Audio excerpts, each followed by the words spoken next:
Welcome back sa ating channel. So tayo ay mag-unbox ulit. Ito ay ang TP-Link M350 Portable Wi-Fi. At syempre, napakaraming tulad nito sa market pero mas nagustuhan natin to dahil siya ay open line at saka plug and play lang. Napakadaling gamitin at saka napakaganda ng review. Okay, tignan na natin ang nasa loob ng box. Syempre yung unit at sumunod meron ding manual, meron ding cable na mini USB, meron ding adapter para sa SIM card at memory at syempre meron ding battery na may capacity 2,000 mAh na tumatagal ng 8 hours. So ngayon tignan natin yung pinaka-unit na mismo. Ayan, napakaliit lang niya, napakadaling ibulsa at itago. Pero ang tanong, mabilis ba to at madaling kumonek? Tara, buksan na natin sa loob at subukan na nating maglagay ng ating unang SIM card. Medyo struggle tayo sa pagbukas itong pinaka-unit pero syempre mas maganda kung may kuko kayo.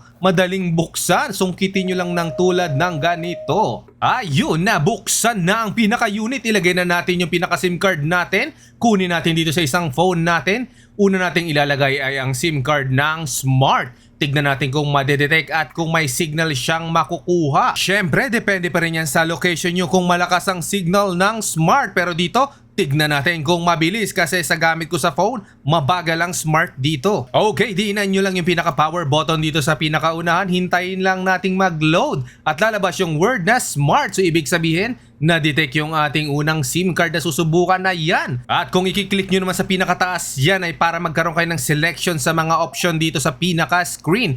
At don't worry, mamaya i-install natin sa pinaka-phone natin yung pinaka-application o software nitong pinaka-unit na to. I-click nyo muna yung parang letter I na yellow na icon dyan para malaman nyo yung inyong password ng Wi-Fi nitong TP-Link at para makakonek kayo sa inyong phone ng internet. So medyo mabagal ang ating connection sa Smart so kailangan natin magpalit ng isa pang SIM card. At dahil open line nga itong TP-Link na to, masusubukan natin yung isa nating SIM card na Globe. Susubukan natin ulit kung madedetect yung pinaka-Globe nating internet SIM card. Dito naman sa Laguna o sa location ko, mabilis ang signal ng Globe. So sana hindi tayo biguin itong TP-Link na to para hindi ko na kailangan mag-login o mag-connect sa phone mismo para mag-share ng internet. At ayan, nag-connect na ang ating pinaka-Globe na SIM card. So yun, meron nga, gumagana pa rin ang Globe dito. At tulad ng sabi ko kanina, i-install natin yung pinaka-application nitong pinaka-TP-Link dito sa phone natin para madaling i-configure yung pinaka-system natin. Ayan, so install nyo lang yung TP MiFi. Piliin kung anong unit ang gamit. Tapos ayan, isulat nyo lang at mag-login kayo ng password nyo. At pag na-install na, ayan, nandyan na lahat ng setting.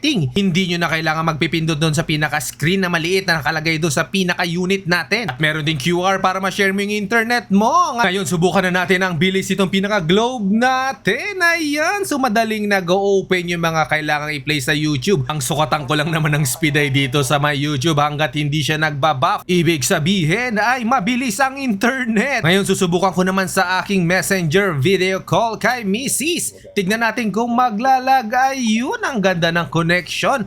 Medyo madilim dun sa lugar ni Mrs. pero hindi nagpuputol-putol yung aming pag-uusap. So talagang effective tong Globe dito sa akin at ang TP-Link. At hindi pa dyan natatapos ang aking pagtetest. Susubukan ko naman itong dito SIM card. Tignan natin kung merong signal dito sa Laguna. So tignan din natin kung madedetect dito sa TP-Link na to. Okay, let's see. So, tulad dun sa dalawang SIM card, tignan natin kung lalabas yung pangalan ng dito SIM card.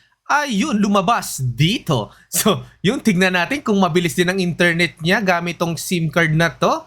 Ayan, i-connect muna natin ulit. Tignan natin kung maglo-load. Meron din siyang connection pero syempre hanap tayo ng magandang spot dito sa bahay para mas bumilis ang internet. Ayan, so kitang-kita nyo dito. Medyo bumibilis-bilis nga dito ah. Ayun, medyo nakahanap tayo ng magandang spot dito sa may bintana.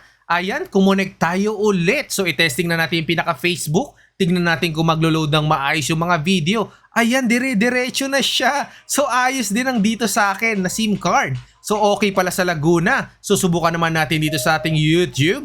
Dahil dito ang aking sukatan ng speed. Ayan, dire-diretso siya at walang lag. Okay guys, sulit na sulit ang pagkakabili natin dito sa portable Wi-Fi natin. Di ko na kailangan yung phone ko para mag-data sharing for emergency. So, TP-Link M350, solve na to.